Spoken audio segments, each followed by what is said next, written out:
So, good afternoon. The last one. Thank you for being here still in a more or less good shape. I'm a developer and I'm presenting a library that for other developers to easily make these offline vector maps for multi-platform apps. So it's not really an applied case, but a piece you can use for your own applications, right? So we are Oscar Fons and Micho, who is somewhere out there, I guess. Oh. And there you have the URL if you want to see the slides on your own and follow some links then. So I'm going to tell you my story again, like in the B2B meeting. I only have like maybe 60-something slides, so please run out. Well, I try to be as quick as possible. So we were in a development, developing an application, and then we found like a common use case that we could extract and share and be reused by other people, and it happened. So other people contacted us, and that's why we wanted also to share with you, because it's potentially useful. So we do web mapping, and in the last months we've been playing with vector tiles, and we've had a very good time playing with them. For example, here we have 500,000 buildings from Barcelona city, and you can move those smoothly in the browser or even in the phone. This is another example using turf.js, which makes geometric operations directly in the browser very quickly. Or this is an animation of bus trips in Barcelona city, also taken from real-time information. These are only samples that we made. This other one is the typical editor, and then you can, well, this is, I don't know if this is useful at all, like trying to draw a polygon with a shifted and rotated map, but well, we can do it, and then it has some symbolizer and this. These all are concept developments we make in a couple days to see what the potential of the library, right? So we were asked to develop an application with offline maps, and we quickly thought that vector tiles was the way to go, right? Because they are small in size compared to image pyramids. For example, we can have all of Barcelona in 12 megabytes, all the OpenStreetMap data from Barcelona. This 500,000 buildings was 37 megabytes, and we also have the official Catalonia cartography in 350 megabytes. That would be like a hiking map of 250 by 250 kilometers. So I have this in my phone, and every time I want to escape to the mountains in the weekend, I don't have to think about coverage or downloading anything. I just have it in my pocket. Vector tiles are flexible also because you have all this interaction, because you are painting and symbolizing in the client's side. So you can zoom, rotate, tilt, restyle, and if you put some live data on top, then it's wonderful, right? And even there are examples that they animate building heads with music, so they are really alive. So this is rendering very, very, very fast, like many times per second. And we have this library, Mapbox.js, which the Mapbox is the inventor of all this technology, and it's really powerful. I don't know if this is a rhetoric question. Maybe someone in the room can suggest other alternatives, but for us it was the best one. So okay, let's put this Mapbox.js API into Cordova application and see what happens. That was the idea. So just a quick map about how you instantiate a map with Mapbox.jl. You just have a style.json file which describes all the data sources you need, all the symbolization rules, and URLs to the data sources, which would be the typical Z, X, Y tiles. And then you have sprites and glyphs, that is the icons and the fonts or the typography you're going to use. That's it. Then the data can be stored in the server in MB tiles, or it could be a PostGIS database or whatever. So we searched. Someone has done this before, for sure. Let's see. And then the official answer is no. You either go JavaScript or offline, but not both. But they provided alternatives. They have native implementations of the same library, but not in JavaScript, but in C++ and compiled for the different platforms.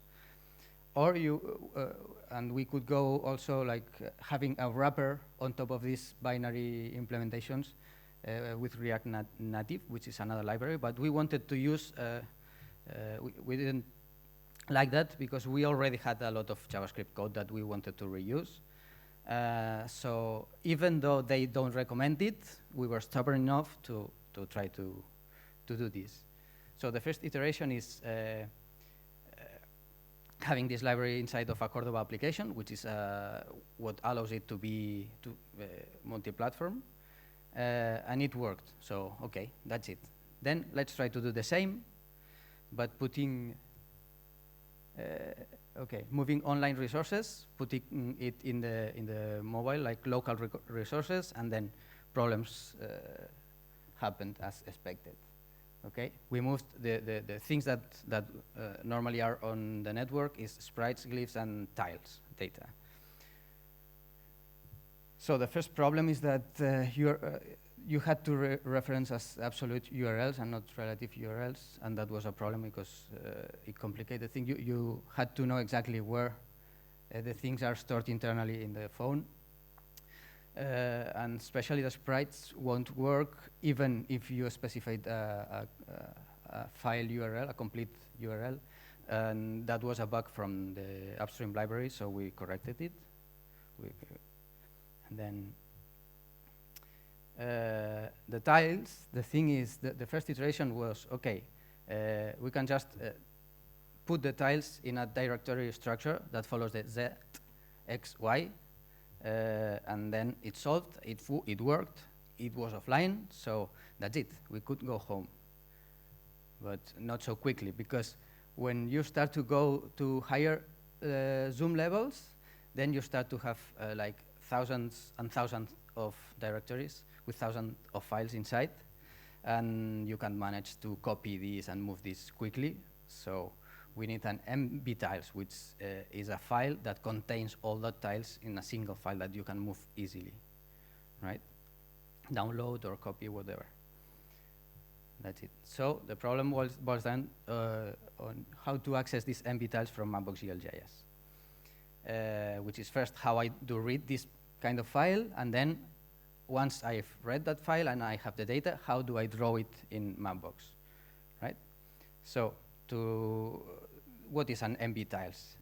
This is not esoteric file. It's just a typical SQLite database with a table that you can select by these 3 parameters, and then you get the tile contents. It's very easy. So the only thing we needed is a SQLite plugin for our Cordova platform. And there are many alternatives, and one of them fitted, so that's it. It was easy. Then we have to get these tile contents and that we have as a JavaScript object and pass it to Mapbox. And then Mapbox is implemented in a way that it expects the resources to be called by HTTP and not have it in a JavaScript object. Okay. So one alternative was to embed an HTTP server inside the application, which is a solution that can be done. But we decided to adapt the Mapbox GLJS library, which sounds scary because it's a fairly complex library. But in the end, it turned out it isn't that complex, because we just had to go to the method that loads the tile, and where it said go to internet to find it, just go to the database to find it. And well, it has some tricks. it's not just changing a single line, but maybe it's the final modification is easy. It's 50 lines of code. It's not that much. And package it, which seemed the easy part, and it was the complex one. Okay. So we know that well, the hell is always hidden in the details that you don't expect, no? So okay, but we managed to package it in a way that is more or less maintainable, and we can keep pace with Mapbox.gl library, which is very dynamic and changing constantly. And then we also encapsulated the problem of having to put these ugly URLs inside this solution, okay? And then we have this library published there. Yesterday, we made a sample application that you can download. I just tweeted the explicit URL, or you can go to this presentation and click there. It's not in the Google store, because this is done very quickly yesterday. So you have to download the APK and give permissions to install weird things coming from the wild internet. But, well, if you happen to be around Guimarães during the weekend, you can give it a try. It's just a very simple sample application that looks like this, right? But it will work without data, so you can turn off your data in your phone and it will work. And that's it, or not still, because okay, I wanted to share the code. This is the last hour. I don't know if you are developers, so I'm not going through that whole, like showing you the code, but if anyone is interested, please ask or follow the link. How do we use it? This is a bit of code, but normally you instantiate the Mapbox.gl map as in the first half of the slide, and then we added a method that is new offline map, and then you have to pass a slightly modified style. And the only difference with the first one is that in the first one, you have to write the map right after you called the new map. And here, you have to wait a bit. It's an asynchronous function. But for JavaScript programmers, this is no mystery. So, and from there on, you use the library as if it wasn't offline. So easy. And then the style, you only have to replace URLs with sprites and glyphs and tiles, and replace with local paths to where you have sprites and glyphs. And then you have a new offline source called MB tiles, which is our creation. So you won't find this in the official documentation because this is our extension, right? And that's the only thing you need to read a local MB tiles file that you distribute with the app. We are planning to include support for image tiles, not only vector tiles, so we can put some orthophoto behind also. And well, we have a problem with MB tiles that have to be placed in a specific directory and then copied in another one. So it would be great to have more flexibility, because then we could download the data instead of distributing it with the application. We could download as needed on the fly, and keep maintaining compatibility with Mapbox.gl, which, as I said, is evolving. They are crazy.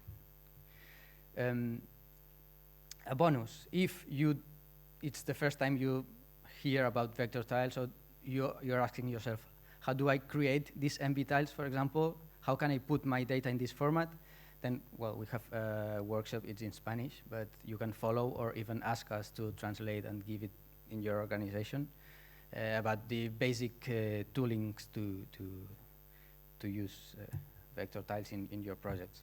And that's it. Thank you.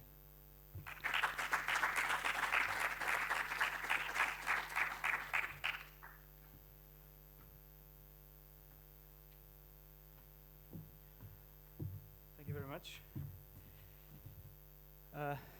Any questions from the audience?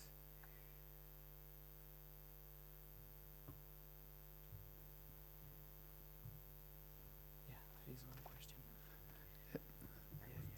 Not so Yeah, fast. hello.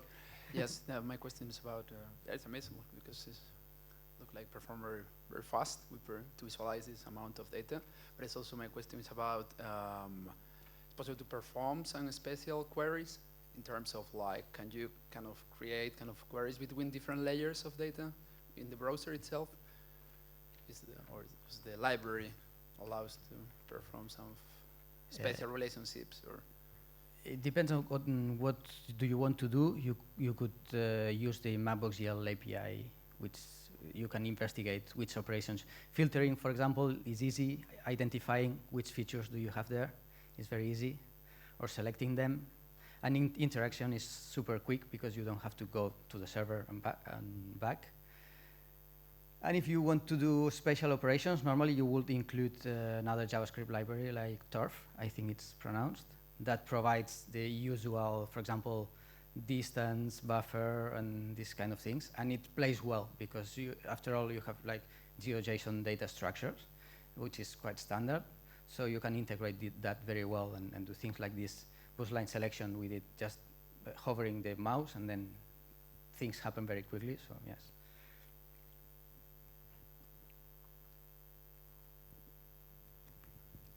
More questions? Okay, if we don't have more questions, then we will close the session. And we have the closing session of the conference at 5 in the main auditorium. Thank you very much.